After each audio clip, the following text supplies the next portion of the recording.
the night of January 31st, 2006, 37-year-old Edward Wycoff walked into his sister's home in El Cerrito, California, and murdered both her and her husband. What makes this case so disturbing isn't just the brutality of the murders, but also everything that led up to the murders. Almost everything we know about the events leading up to that night comes straight from Edward himself. He couldn't wait to take the stand at his trial and tell his side of the story. Before he even started, the judge warned the jury, quote, "This isn't fact. This is a window into his mind." Through his own words, a picture emerged of a man who believed that his sister and her husband were plotting to destroy him. These ideas weren't grounded in reality. They came from years of paranoia and delusional thinking. In his mind, killing them wasn't murder, it was justice. And he didn't just admit to it, he was proud of it. Sitting in court, he told the jury that he did what had to be done, and that there is nothing to feel bad about here. He even went as far as to say he'd done the world a favor. Edward Wycoff was born in December 1968, and by the 1970s he was already being treated for attention problems and suicidal ideations. He was first prescribed Ritalin, then later dextroamphetamine.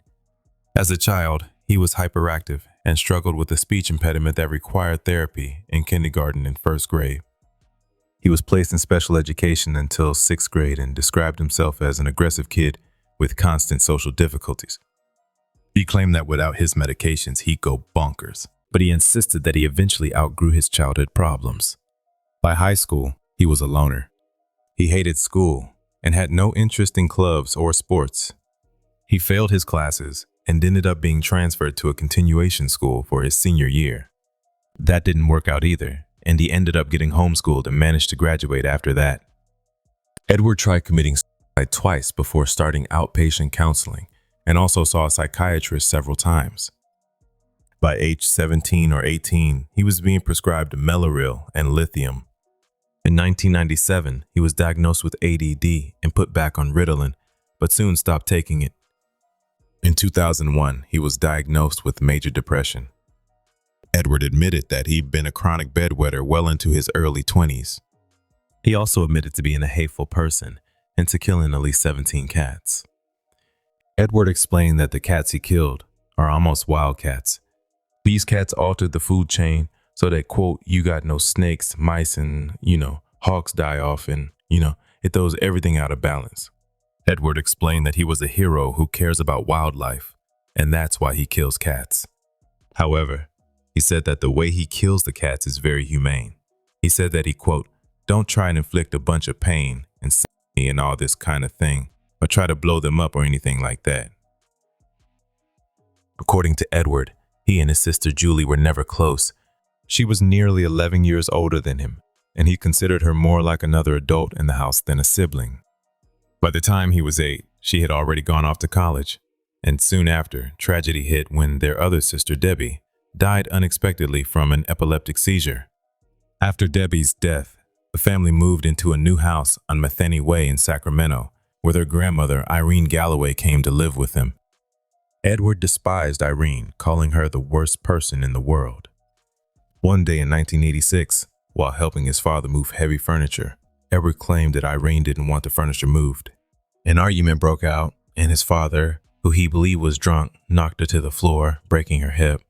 She left in an ambulance and never returned. To Edward, that was one of the best things that ever happened. He said that Irene leaving brought peace to the house. Julie met Paul Rogers in law school, and they started dating at 19, and eventually they got married. Edward didn't support the relationship from the start, and he didn't want his sister to get married. He said Julie had no reason to marry at all, and in his eyes, the only reason she went through with it was because Paul had money and not because she loved him. He claimed their marriage was built on compromises neither of them really wanted. Paul wanted kids, Julie didn't, but she chose motherhood anyway just to escape working as an attorney. To him, that meant she had sold herself out. Edward's feelings toward Paul were pure contempt. He called him a communist, a socialist, and very much a leftist. Paul didn't like guns, while Edward was a proud NRA member. He even went so far as to say Julie had married into a screwed up family, accusing Paul's relatives of being and drug users. Julie and Paul had 3 children, Eric, Laurel, and Alex, who knew Edward as Uncle Ted. Eric, the couple's oldest child, described his father as a man who always tried to do the right thing, and his mother as patient, compassionate, and forgiving. They didn't believe in bad people. He said that when he and his siblings got into trouble, their parents would never react out of anger. In 1993, Edward became a long-haul trucker, spending long stretches on the road. Also in early 1990, he said something started to change. He claimed that Julie and Paul began treating him with disrespect. It started small, but over time, he convinced himself that they hated him and wanted to destroy him. The list of perceived slights was strange. For example, Edward would give the kids things like birthday and Christmas presents. However, he believed that Julie and Paul would throw out his gifts and make them disappear, because apparently his gifts weren't good enough for them. Just after Christmas in 1998, Edward went to the park with Paul and the kids. Eric, who was still a child, was acting a little hyper, and Paul gave him Ritalin. Edward, who hated Ritalin after taking it as a kid, lashed out. He argued with Paul and accused him of over-medicating Eric just to avoid dealing with him because, quote, the kid was just standing there in a daze. By the early 2000s, Edward became fixated on the idea that Julie and Paul were drugging their kids. Whenever the children visited the Matheny Way house, where Edward still lived with his father, he claimed they'd just sit there quietly doing nothing. To him, that wasn't normal. It was proof that they were being drugged to keep them calm and well-behaved around their grandfather. Edward concluded that Julie and Paul were bad parents. Even the smallest moments turned into personal attacks in Edward's mind. Take the salad dressing incident in 2004. According to him, Julie and Paul knew he didn't like salad dressing. They even talked in the kitchen about keeping the salad plain so everyone could choose which dressing to put on their own salad. But when Edward stepped away for a moment and came back, he saw Paul dumping an entire bottle of dressing over the bowl of salad. He didn't see it as a mistake or a miscommunication. He saw it as deliberate disrespect. Later that year, in November, another event added fuel to Edward's growing paranoia. Aunt Lou, who was nearly 100 years old and suffering from dementia, was placed in assisted living near Walnut Creek after a car accident near Reno. Julie and Paul arranged it, but Edward didn't believe it was out of concern. He believed that they did this just so they could control Aunt Lou and her assets. In 2005, Edward and Julie's father was hospitalized. Edward claimed that while he was in the hospital, his dad barely spoke to him because Julie had taken complete control of him. He said that this was because she wanted to make sure that she would be the last person to talk to their dad. She ended up arranging for their father to spend his final moments under hospice care at the Matheny Way house. To most people, letting a loved one die at home might seem like an act of dignity. But Edward believed she wanted their father to die in that house to torment him. In his words, she wanted to freak and creep him out and to make him move out because someone died in the house. He was convinced that it was part of Julie's plan to add misery to his life. On July 13, 2005, their father came home from the hospital. According to Edward, Julie immediately began giving him morphine patches to sedate him so he wouldn't wake up. Their father died that same night.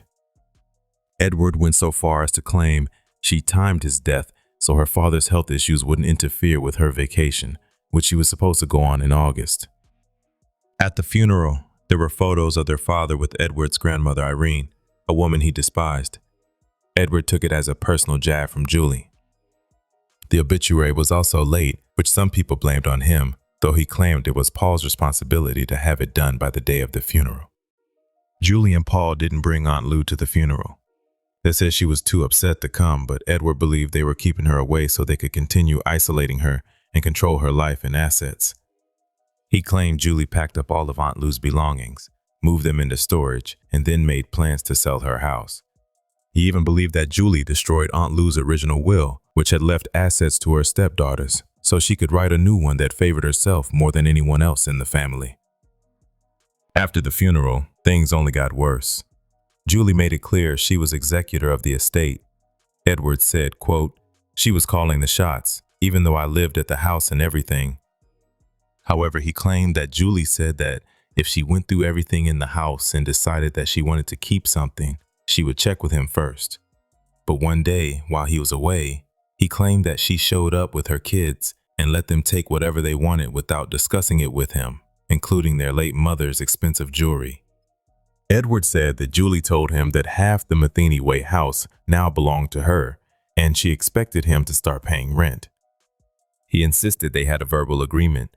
She'd take the investments, 401ks, and bank accounts, and he'd get the house. To him, this wasn't the same Julie. By September 2005, Julie and Paul had started remodeling their El Cerrito home. Edward drove down in his late father's old pickup truck to help them move their furniture from the house into a rental house just a few blocks away. Edward said he saw a lot of bad things that day. Julie told Edward that one of her neighbors was trying to build a house on an empty lot nearby, but Julie and several other neighbors had the building project stopped. The house was half built and remained that way for several months. To Edward, it was proof of their selfishness. He believed Julie and Paul valued their privacy so much they were willing to destroy this other person that was trying to build the house. And what really stuck in his mind was the hypocrisy. After stopping their neighbor's build, they went right back to working on renovations for their own home. He said it just seemed so messed up. While helping them move furniture to the rental, something else rubbed him the wrong way. 17-year-old Eric wasn't helping. Paul talked to his son nicely to try to get him to help, but when Eric refused, Paul simply said, "I can't make Eric do something he doesn't want to do." Edward saw that as weakness. In his own words, Paul was so weak, so wimpy. In his mind, people could be forced to do things against their will. He said, "I've made people do plenty of things. Now, it's not always pleasant, it's not always nice, but there is ways to put on the pressure, turn up the heat." After moving the furniture, Julie offered him a ride home, and during the drive, she called a woman named Rosemary Swart, then handed Edward the phone. Rosemary invited him to dinner the next night. He thought it was strange, but agreed to go. While he was at that dinner, Edward became convinced Julie had used the opportunity to break into his house and steal financial papers belonging to their late father. When he came back home, he noticed the grant deed to the house was gone. So were receipts related to home repairs, including one for a new roof. Around the same time, he realized his mother's jewelry had vanished as well. He claimed that Julie confirmed that she had the documents and the jewelry. Soon after, the next property tax bill arrived, not in his father's name, but addressed to the Wycoff Trust. In Edward's mind, Julie now owned the house and was planning on taking it from him. This felt like betrayal at every level. When he asked her why she'd done it, she told him she wanted to buy a house next to a park so it would feel like she had a huge backyard. When Edward thought about what Julie said, he realized that he already had what she wanted. The Matheny Way home already bordered a county floodplain, land that couldn't be built on. To him, it was like living next to a park, and that realization only deepened the resentment already brewing inside him. Then, on January 5, 2006, Edward realized he hadn't seen Aunt Lou in a long time. He knew she was in a nursing home somewhere in Walnut Creek, but didn't know exactly where, so he drove around looking for her. When he couldn't find her, he called Julie. He described his call with Julie as appalling. She refused to tell him where Aunt Lou was, saying she didn't want him bullying her. Edward was stunned, and he couldn't believe that Julie would even suggest such a thing. But it didn't end there. The Wycoffs had always arranged to get together for Christmas, but after their father died, that changed. During that same call, Edward found out for the first time that all of Paul's brothers, the kids' uncles, had been invited over to Julie's house for Christmas. Edward hinted to Julie that he wanted to be invited to her house for Thanksgiving and Christmas, but Edward, who saw himself as the children's favorite uncle, was not invited. That was it. He decided he had to kill Julie and Paul. January 5th, the day of the phone call, was the 28th anniversary of their sister Debbie's death. Edward said that the coincidence blew him away, that he decided to kill his one living sister on the 28th anniversary of the death of his other sister. Edward also realized that January 31st was coming up, which would mark 20 years since their father allegedly drunkenly knocked down their grandmother. So in his mind, January 31st became the perfect day to carry out the murders. He said it was symbolic. On January 23rd, while hauling a load of explosives through the Mojave Desert, Edward pulled over near a remote shipping yard, climbed a nearby mountain, and prayed. Edward said he spoke directly to God, laying out his plan to kill Julie and Paul. He asked God to send him a sign if killing them was wrong. Just as he finished his prayer, he heard a loud rumble in the sky. He assumed it was a plane, but when he looked up, there was nothing there. He said he wasn't sure what to make of it and didn't know if it meant prayer received or you will be stopped. Edward claimed that right around the time he prayed to God for a sign, Julie did something really weird. Out of nowhere, she had a piano delivered at the Matheny Way house, the same piano she used to learn how to play. She hadn't mentioned sending it and hadn't called ahead. It was just there one day, sitting on his doorstep. According to Edward, that piano was more associated with Julie than probably any other piece of furniture in the world. And in his mind, its sudden arrival wasn't a coincidence. It was a sign. He even compared it to the day their grandmother Irene left the family home after breaking her hip. He believed Julie sending that piano was a lot like that day. As he put it, if that's not a sign from God to kill Julie and Paul, then I don't know what is. On or around January 26, Edward called Julie while sitting in a parking lot heading home from work. He admitted he was still hoping for a miracle, hoping she'd change her attitude, make peace, maybe even mend their relationship. He brought up the upcoming anniversary of the day their grandmother left the house and asked how they were going to celebrate it. Julie told him he needed to let go, to forgive and forget, because he was carrying too many ghosts from his past. Quote, "You are always going to be bothered by these ghosts. You are always going to have problems in life." He said that Julie's response was something he couldn't accept. He called it the filthiest, dirtiest thing in the whole wide world.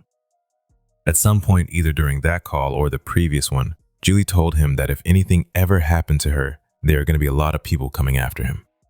To most people, that might sound like a warning. But Edward heard something else entirely. He twisted it into what he believed was a confession that Julie knew she'd wronged him, that she knew he had a right to come after her. In his mind, she was admitting he had the right to punish her, even to kill her and Paul. By then, Edward was fully convinced that Julie and Paul were plotting to destroy him, not just emotionally, but financially and spiritually. He believed they were stealing his inheritance and tearing his family apart. And in his distorted logic, Edward owned them, and he believed that, quote, "Not only do I have the right to destroy Julie and Paul, but it was expected." It was the early morning hours of January 31st, 2006. Inside the rented home on Rifle Range Road in El Cerrito, 17-year-old Eric Rogers was asleep. Julie, Paul, and his 12-year-old sister Laurel were there too. The family were staying there since their house was still under renovation. That morning, Edward parked his van near the local BART station, rode his bicycle up a hill, and parked it on Vista Road. He was dressed in dark clothes, gloves, and a motorcycle helmet. Around his neck were night vision goggles. He was carrying a knife and a wheelbarrow handle. He walked down the hillside into the backyard to try to find a way inside the home. When he couldn't find one, he walked to the front and threw a cement paper through a window. He then climbed inside and thought he cut his leg in the process. He expected to find everyone asleep, but almost immediately, he ran into Julie in the hallway. Edward later called what happened next just a fight, but the reality was far more brutal. He charged at her full speed and said he whacked her. Julie barely had time to react before Paul came at Edward. Edward then swung the wheelbarrow handle, striking Paul, then pulled out the knife and started stabbing both Julie and Paul repeatedly. At 4:24 a.m., Eric and Laura were both jolted awake by the sounds of fighting in the hallway. Eric could hear his mother's desperate voice in the hallway saying, "Stop it, stop it." Eric thought that his parents were being attacked by a burglar. He jumped out of bed, cracked his bedroom door, and in the dim light of the hallway, saw a dark figure in a motorcycle helmet struggling with someone out of view. Eric remembered what his parents once told him. If someone ever broke into the house, don't confront them. Hide or pretend to be asleep, then call the police. As he turned back to do just that, he saw his younger sister Laurel step out of her room. Instead of going back into his own room, Eric went into hers. He used the cordless phone from her nightstand and dialed 911, telling the operator there was an intruder in the house. In the hallway, Edward had stabbed Julie in the stomach, then turned on Paul, plunging the knife into his back 3 times. Afterwards, the blade got stuck. While struggling to pull the knife from Paul's back, Edward noticed Julie stumbling away, leaving a trail of blood down the hallway, through the kitchen, out onto a back patio, and toward the swimming pool area. Eric and Laurel stepped into the hallway, with the phone still in Eric's hand. The lights were now on, and blood was everywhere. Laurel peeked into the master bedroom and saw their father face down on the floor, the knife still lodged in his back. Eric told the 911 operator they needed an ambulance right away. Laurel ran to the kitchen for a towel to try to stop her father's bleeding, while Eric knelt beside his father, not knowing what else to do. Paul said, "Eric, I love you. I love you no matter what." The 911 operator continued to ask Eric questions, and he mentioned that he thought he had seen the knife that was in his father's back at his uncle Edward's house. As Laurel entered the kitchen, she saw the sliding glass door to the patio wide open and a figure outside wearing night vision goggles. She didn't recognize him. She had no idea it was her uncle. Edward would later claim there was a higher power in control of everything that night, one that kept Laurel from recognizing him. In the kitchen, Laurel soaked the towel under the faucet, rushed back to her father, and wrapped it around the knife and over the stab wound. Eric was still there, still talking to the 911 operator. Paul looked at his daughter and said, "It was your uncle." When she asked, "Ted?" he nodded. Laura asked about their mother, but Paul didn't know where she was. All he could do was tell Laurel that he loved her and that he was sorry. Later, Edward would twist those words, saying Paul was apologizing to the kids because he was sorry for what he supposedly tried to do to him. According to Edward, Paul knew why he had been killed and basically apologized to his kids for trying to destroy him. Outside by the pool, Edward caught up to Julie. He swung the wheelbarrow handle as hard as he could, over and over, until she collapsed and told him, "I'm dead." But he didn't stop. He kept beating her until she curled into a fetal position. Edward later admitted he believed he hit her at least 20 more times. When he was convinced she was dead, he hopped a fence and ran up the hill in the backyard to his bicycle and rode it to where he had parked his van. That's when he realized that he was bleeding.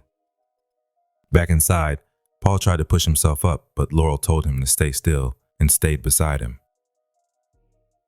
El Cerrito police officer Christopher Purdy was on patrol when he received a dispatch at 4:25 a.m. to the Rifle Range Road home.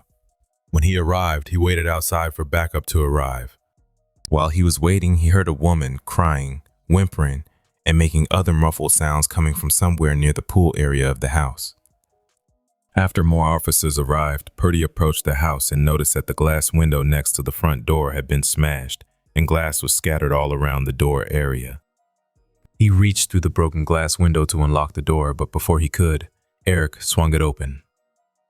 He opened the door, still holding onto the cordless phone, and told them he was the one who made the 911 call. Eric told the officers his father had been stabbed and led them down the hallway to the bedroom. He later told them that Edward was the one who stabbed his father. Inside, Paul was on the floor with the knife still in his back. The towel was still wrapped around the base of the blade, and beside him was Laurel holding it in place. Purdy put on latex gloves and took over holding the towel around the knife. Paul was still conscious and Purdy asked him who did this. Paul said, "My brother-in-law." When Purdy asked why, Paul said, "It doesn't matter because I'm dying." Those were his last words. He died while lying on the floor. Just a few feet away from Paul's body, Purdy spotted a black motorcycle helmet with a ponytail attached to the back. While Purdy stayed with Paul, Officer Hartung began clearing the rest of the house. Hartung followed the trail of blood through the open sliding glass and toward the pool area. That's where he found Julie. She was lying on her back, barely clinging to life. Her injuries were horrific. Her abdomen had been split open, and parts of her intestines were outside her body. She was struggling to breathe, but was still alive. Hartung told Julie she was going to die, and then asked her who did this. She said, son, okay." Hartung asked her if she meant that her son did this. Twice she said, "No, helmet. We don't have helmet." After that, She was non-responsive, and her breathing appeared to stop. With Edward still on the loose, a canine unit was brought in. The dog picked up a scent from the front of the house, leading up the steep hill. The dog then lost the scent. An officer saw a blood trail going up the hillside to a road at the top of the hill. Officers also found pieces of the wheelbarrow handle in 3 different locations, including on the hillside behind the house. That piece was stained with blood. Dr. Arnold Joselson performed the autopsy of both Julie and Paul Rogers. Paul had suffered 19 stab wounds, 4 defensive wounds, and blunt force trauma to the head. The cause of his death was the stab wounds, including the wound caused by the knife still stuck in his back, causing a fatal loss of blood. Julie suffered 19 stab wounds, 31 bruises, multiple abrasions and lacerations, blunt force trauma near her eyes, and an 11-inch slash to her abdomen. She had fought to stay alive long enough to reach the hospital, but the massive blood loss claimed her life soon after. After killing Julie and Paul, Edward's original plan was to ditch his things in the dumpster, then drive up toward the mountains and check himself into a hospital. Eventually, he went to Kaiser Hospital in Roseville to treat the leg wound he got during the break-in. At 7:47 a.m., just hours after the murders, Roseville police officer Philip Mancini received a dispatch about a murder suspect walking into Kaiser Hospital. When Mancini arrived, he found Edward sitting in the emergency room, bleeding from his right leg. Minutes later, Edward was in handcuffs. El Cerrito detectives drove up to Roseville and drove him back. They also took Edward's van and towed it to El Cerrito. They found a bicycle in the back and a pair of blood-stained gloves on top of its rear wheel. There were also night vision goggles in the front seat, a GPS device, a map of El Cerrito, and blood smeared across the steering column and driver's seat. Detectives also found a loaded .25 caliber Beretta pistol. Edward's home was also searched. Detectives found a Lowe's receipt for the wheelbarrow handle, which he bought on January 20th. They also found hair matching the ponytail attached to the motorcycle helmet he left behind at the crime scene. The day after his arrest, Edward sat down for a formal interview with El Cerrito police. He admitted to the murders and called Julie and Paul truly appalling people who hated him. His plan was, in his own words, to run into the house real quick, hit them on the head, and then stab them and then run out. He told the officers, "There are evil people in this world, and what I did, I don't see it as murder, I see it as something, a bunch of moral steps that had to be taken." He asked them, "Some people, like if you could have stopped him early on, wouldn't you?" He was so confident in his plan that he actually believed he could get away with it. After the murders, he intended to wait a few days, then step in and offer to raise Eric and Laurel himself. He told the detective that he would raise them right. 3 days after the killings, he repeated his story to a reporter from the Contra Costa Times. He said the only regret he had was that Laurel had to witness some of the attack. Years later, in June 2009, jail staff searching his cell found 2 pages of handwritten poetry littered with misspellings. One line read, "My sister was a thief, who made an error. I gave her grief, as she died in terror. Cut her husband like beef, and I didn't spare her. And now the ground beneath the cemetery prepares her." After his arrest for the murders, Edward was evaluated by the county jail's mental health unit. He was diagnosed with a delusional disorder and mixed schizoid, paranoid, and antisocial personality traits. The doctor recommended antipsychotic medication, which Edward refused. Not long after, a psychiatrist diagnosed him with Asperger's disorder, paranoid schizophrenia, and ADHD. Before his trial, Edward was being held at the Contra Costa County Detention Facility. Like every other inmate there, his phone calls were recorded. On February 28th, during a phone call with his neighbor Mike Lawson, Edward complained that the jail staff was so communist because, according to him, they weren't giving him his mail. Then Edward asked Mike if he thought he was sick and if he needed treatment. When Mike said yes, Edward said, "I don't want to believe that. I made a moral choice, and I don't think there's nothing sick about making a moral decision. I believe that my sister and brother-in-law were evil and needed to be taken out. And that's that." On May 21st, 2006, During a call with Drew Campbell, Edward told him that he chopped up 2 people on his birthday. He then corrected himself after realizing that it was actually Drew's mother's birthday that was on January 31st. During another call with Mike, he told Edward that Julie actually survived until nearly 2 p.m. that day. Edward seemed surprised and said, "I thought I finished her up there too." Then came one of his most chilling admissions. Edward told Mike he was just one trait away from being a serial killer. He said, "I have the ability to go out into the world and just kill people, and really enjoy doing it." He explained that serial killers don't have a conscience, and that the only thing that keeps him in check is his moral compass, which serial killers don't have. Prosecutors in Contra Costa County charged Edward Wycoff on October 5, 2007, with 2 counts of first-degree murder, each carrying special enhancements for using a knife, using a wheelbarrow handle, and being armed with a gun.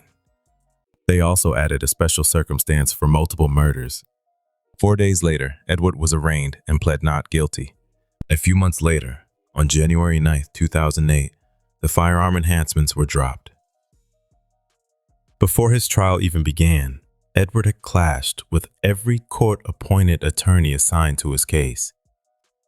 The first court-appointed attorney Edward had was Daniel Cook, who was lead defense counsel, with David Briggs as second chair. On March 18, 2006, Edward called Mike Lawson from jail. He vented about Cook, calling him a real dirtbag because he just couldn't understand why he killed those 2 people. Edward made several Marsden motions in court, which are formal requests to fire his lawyer. His complaints about Cook were that he didn't think he was a moral person and just didn't like the way he was handling things. A big sticking point for Edward was Cook's push for an insanity plea. He hated the idea. To him, winning on insanity would be nothing more than a small victory. In fact, he said even avoiding the death penalty would be nothing more than a small victory. In March 2007, Cook left the alternate defender's office, and Roberto Najera took over as lead counsel. Edward made several Marsden motions, asking to remove Najera and also everyone from the alternate defender's office from his case. Edward would threaten the lawyers and tell them that if they didn't get off his case, he'd start getting violent and jerk them around until they did. He also accused Najera of disrespecting him by having non-contact visits, saying it was proof he and another ADO attorney, Susan Hutcher, knew they'd done him wrong and deserved to have the crap beat out of them. He also admitted calling the public defender's office with death threats. He told them that if he got out of custody, he would construct a bomb and blow the building up. Edward wanted Najera off his case for several reasons. He accused him of keeping him in the dark and that he wasn't showing him any reports or discovery. Edward talked about looking at photos of the bodies in the discovery materials. Early on, he'd wondered if Paul and Julie were demon-possessed, based on how they acted toward the end of their lives. But after seeing the photos, he decided that they weren't possessed, they were just bad people. When he told Najera this, Edward claimed Najera got a little angry and stopped bringing him any more photographs or videotapes to review. He accused Najera of using the investigative reports as bait, that he'd only be allowed to see them if he agreed to take more psychological tests. He claimed Najera was purposely keeping evidence from him to make him go crazy so they could win by pleading insanity. Edward said he didn't support an insanity plea because that would mean admitting that killing Julie and Paul was crazy, when in his mind, it was the right thing to do. However, his motions were denied. On February 27, 2008, David Briggs was removed as second counsel, and Ellen Leonida took his place. Then on March 7th, Edward filed a 26-page handwritten Marsden motion, which was full of insults towards the attorneys. He wrote, "In my case, I allegedly killed 2 greedy, scummy, lying, manipulative attorneys. Well, that is almost exactly what Roberto and Hutcher are. Now this evil man Roberto is become the source of anything about me. I know that this evil man will use all this information on me to do evil. I am a good man, and I can't allow that." His motion was denied, and Edward eventually cut off all communication with Najera and the defense team and refused every jail visit. Edward argued that Najera had intentionally removed Briggs as second counsel because Nahida and the ADO knew the death penalty would be overturned and wanted to take all the credit for themselves. On May 6, Edward told the court that he wanted to represent himself. The judge warned him that every single time a defendant had chosen to represent themselves in a death penalty case, it has ended in unmitigated disaster. But the death penalty didn't bother Edward because he believed in reincarnation.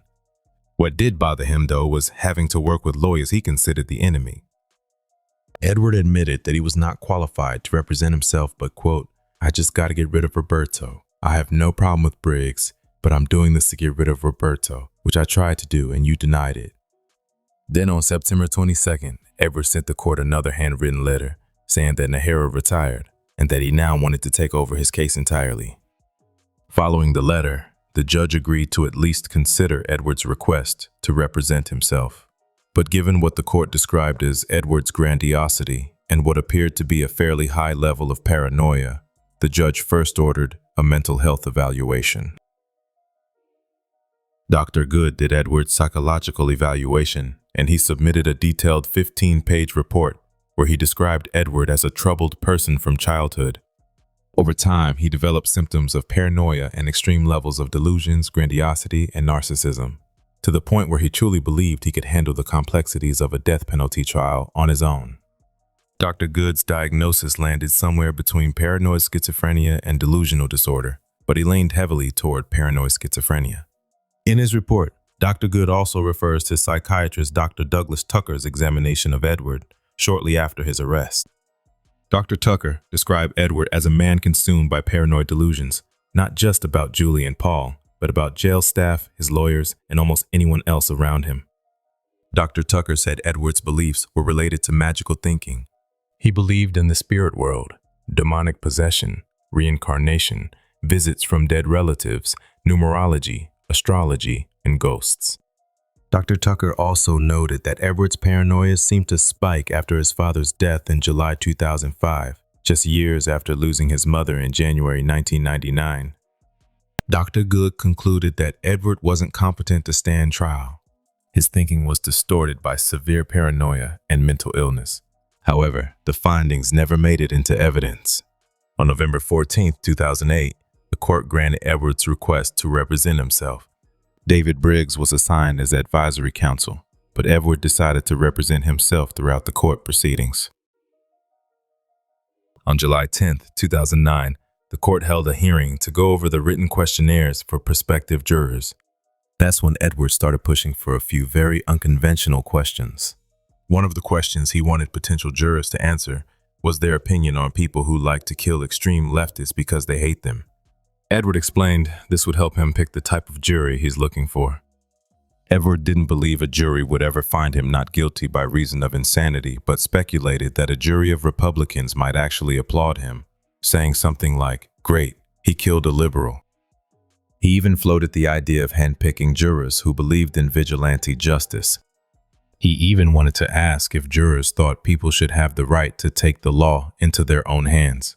To make his point, he brought up a Romanian dictator as an example, saying he'd like to have, quote, "a jury that believes you have a right to get rid of evil people, especially if they are on your back, trying to destroy you, trying to ruin you."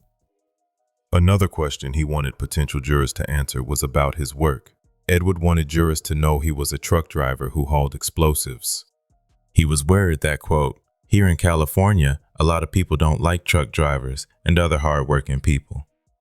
By August 5th, the court was having a second discussion, this time about viewing physical evidence.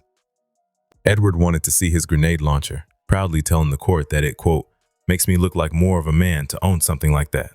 A nice Republican jury would, look at that grenade launcher and they would be proud, The trial officially began on June 26, 2009. Edward wasted no time admitting to the jury that he killed his sister and brother-in-law and that he was proud of it. Edward told the jury, "When rotten people hate you and are about to destroy you, you have the right to destroy them first.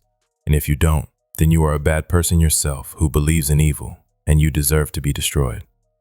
He told the jury that everything that happened is Julie and Paul's fault. They brought death onto themselves. They have no one to blame but them.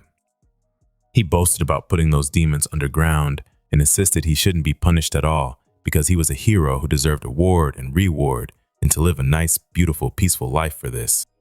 Edward even made a distinction between being a murderer and being a killer. Murder was wrong and illegal, but sometimes killing is something that has to be done.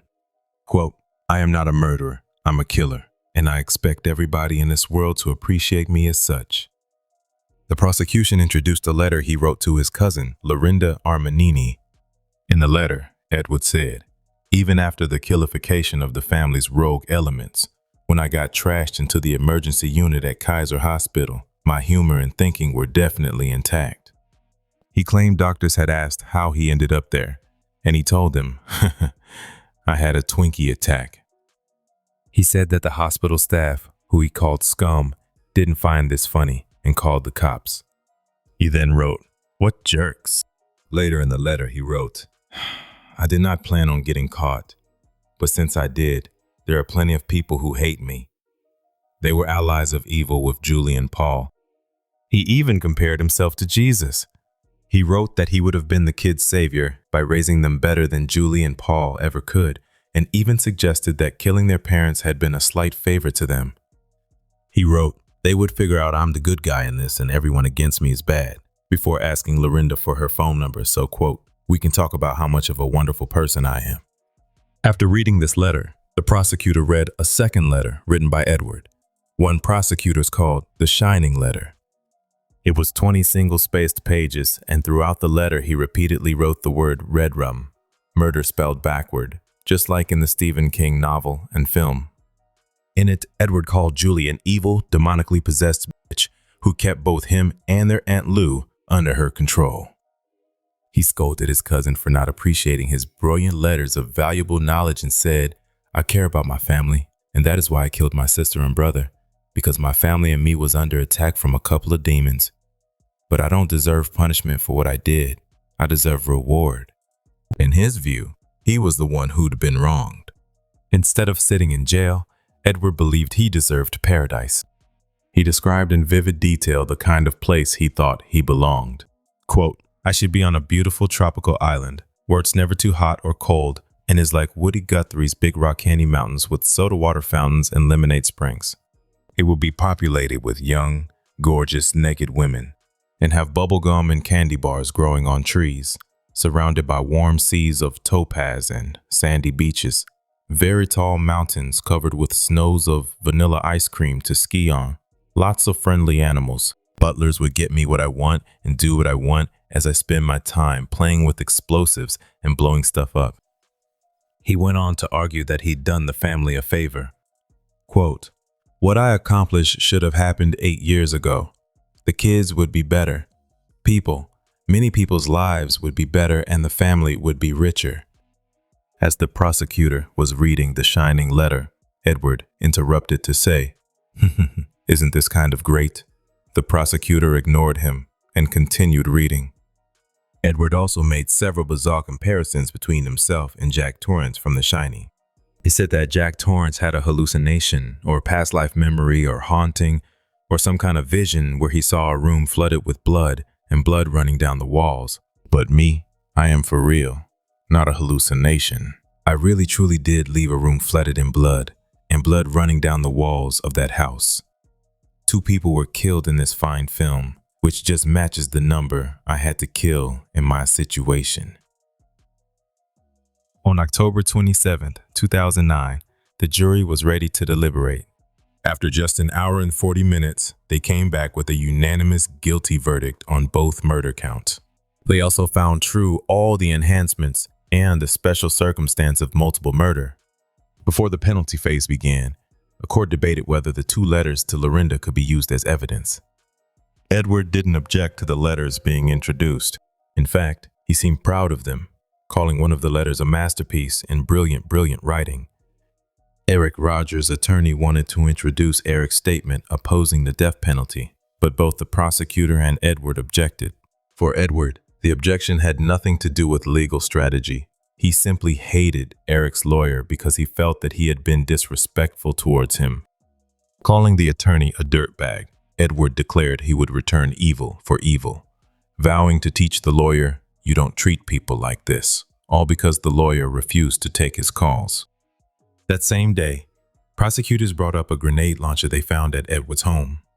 Most defendants would have wanted to hide such evidence, but Edward was all for introducing it. He wanted the jury to see it, not because it helped his case, but because, as he said, that's a man's weapon. He told the court he wanted all his homies in prison to know that he messed around with grenade launchers and blew stuff up, believing it would make him more respected behind bars. When the prosecutor reminded him that the weapon was being admitted for the state's case and not to enhance his reputation in prison, Edward responded by saying that there was something truly wrong with the prosecutor. During his opening statement, Edward turned to the jury and told them their guilty verdicts were wrong. He even urged them to revote and reverse their decision. The judge immediately warned him outside the jury's presence to stop making what could be taken as threatening statements towards the jurors. When Edward took the stand, he gave a chaotic and rambling speech. He insisted Eric's plea to spare him from execution should be honored, adding that he had changed Eric's life and made him and his siblings rich. He also said that if he were truly an evil man, he would have killed Eric and Laurel too. He also discussed his first two public defenders and launched into a crude explanation of what fags and gays and queers they are, claiming his former lawyers were homosexual who were also murderers and rapists. He then rattled off the things that angered him most: single-parent families, homosexuals, communists, leftists, people against the NRA, vandals, and people that litter. At some point, he admitted he'd probably never be a free man again, but that didn't seem to bother him. In fact, he embraced it. He told the jury that, as a double murderer, he'd really rule inside prison. He would be a shot caller and, quote, "tell the petty thieves, the robbers, the rapists what to do, because I'm the king of all that." When asked by the prosecutor if he believed in the death penalty for people who commit certain crimes, Edward said yes, but for other people, not for him. When asked who gets to decide such things, Edward said, "Perhaps I should decide what needs to be done. My mind is not cluttered with education and all these facts and figures and all this law crap. My mind is not polluted with all that." Edward said that anyone who disagreed with him killing Julie and Paul are wrong and don't have good morals. He said that he would kill Lorinda too if she went against the family like Julie and Paul were doing. Edward believed that people become stupid when they disagreed with him. He also thought that God was on his side but wasn't entirely sure. When asked if he felt any remorse, Edward said, "A little bit," explaining that he only felt bad because the kids were having a little bit of a problem because they sort of allowed it to interfere with their lives a little bit. But otherwise, he was proud of himself. The prosecutor grilled Edward about his disturbing letters and asked if he hoped to be famous or infamous after all this. Edward admitted, yeah, he would like to be famous. Edward also showed the jury a bunch of bizarre silent home videos he filmed over the years and narrated over them to the jury as they watched. Many videos involved trucks. In one video, he showed footage of himself fixing a truck. After showing how he fixed the truck, he said to the jury, "There you see that I'm a genius. I know how to fix things." He also showed numerous videos involving explosions. After showing those clips, Edward turned to the jury and said that if he were truly a bad person, he could have leveled Julie and Paul's house with explosives. But he didn't, because there were children in the house and he is not a bad man. Edward told the jury that, quote, "The world out there could really use a man like me. They need a man like me to protect America's explosive supply and stuff. America needs a man like me out on the road, not behind bars." He told the jury that they were going to have to vote what happens to a wonderful person like him. He told them that he's the victim, not Paul and Julie. Quote, "The people of El Cerrito should thank me and be happy with me as a person for removing two crooks, two rip-off artists from their city." The prosecution also introduced disturbing footage of him killing cats, and he admitted to killing at least 17 cats to the jury. The prosecutor pressed him on one particular cat he killed, which belonged to his neighborhood friend, Ross. Edward admitted he killed the cat, then lied and said another neighbor, Lee Hallstrom, was to blame. He said he did this because Lee complained about him parking trailers on the street, and he wanted revenge. Edward also talked about an area near his home, specifically behind some nearby stores where, according to him, dumpsters were attracting stray cats. He claimed these cats would scavenge through the trash, then head out into the woods and kill everything. There was one woman in particular who regularly came by to feed the strays. Edward said, "We talked to her. We had wars with her. We threw rocks at her, and she just keeps doing it." Edward went on to say that he would have been morally justified if he killed the woman. In fact, he believed he would have been within his rights to shoot anyone who dumped garbage there. Edward was also grilled about a long list of questionable and at times outright illegal things he'd done throughout his life. He wasn't exactly remorseful. If anything, he seemed proud. Edward admitted to lying on job applications to land trucking gigs and also admitted to falsifying his logbooks on a regular basis. He explained that a logbook is a bunch of crap and insisted he knew when he was tired and didn't need paperwork to tell him. He described an incident where he accidentally backed into a building while unloading a truck. Rather than own up to it, he blamed a woman who was watching him back in, saying, "She just let me hit the thing." When the company pushed back, he retaliated by leaving a jar of urine on their front steps. Edward also admitted to stealing ammonium nitrate from work, brushing it off by saying that sometimes there's a little bit left over. In Florida, he destroyed a no parking sign. He explained that sometimes there is no good reason for a no parking sign. Sometimes it's just communism. Sometimes it's wrong. I don't just destroy a no parking sign for no good reason. Edward also recalled a time when someone was vandalizing his truck's trailer at night. He didn't know who it was, but he admitted that he was going to kill that person if he found out who it was. The prosecutor asked Edward about owning guns, and he responded by saying that there was nothing illegal about owning guns and that he was a member of the NRA. The prosecutor asked if Edward took his guns into Canada while he was truck driving.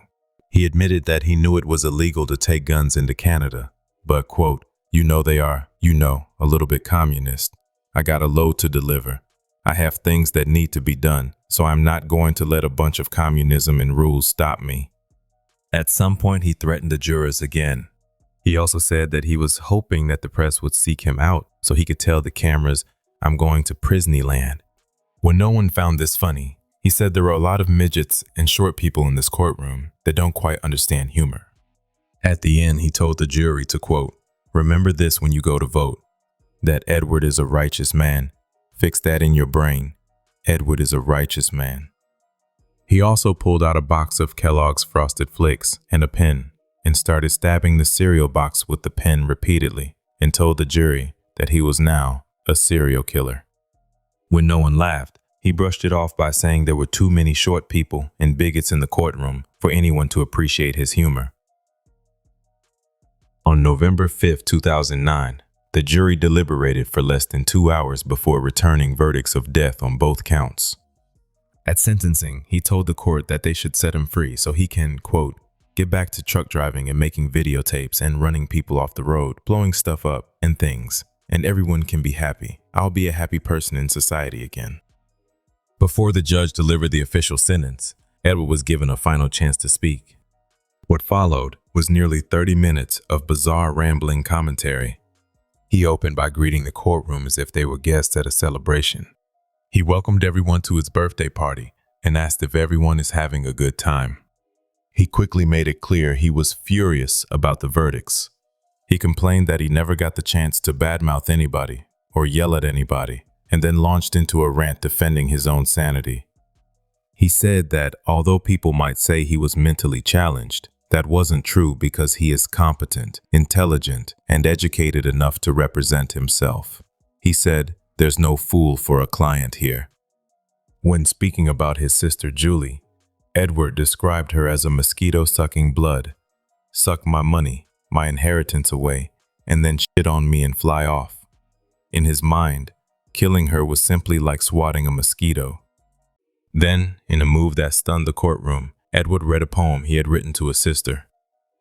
It ended with, "You call me Ted, but it's your life you blew. With that man that you wed, it's you that I slew. You didn't get ahead, it's you that you screw. The discovery I read said your house was askew. I did what I said, I did what I do. Now Julie is dead, and Paul is too."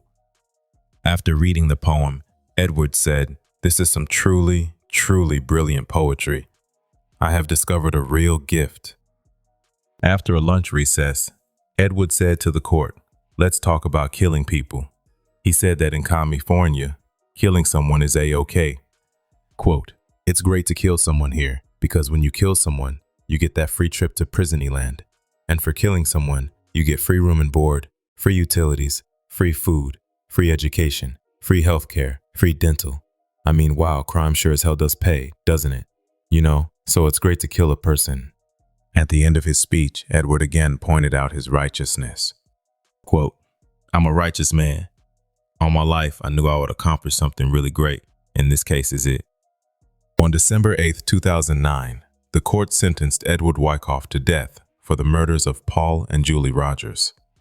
Then in 2021, California Supreme Court overturned Edward's conviction based on the fact that the trial judge failed to hold a mandatory mental competency hearing, despite clear signs that one was needed.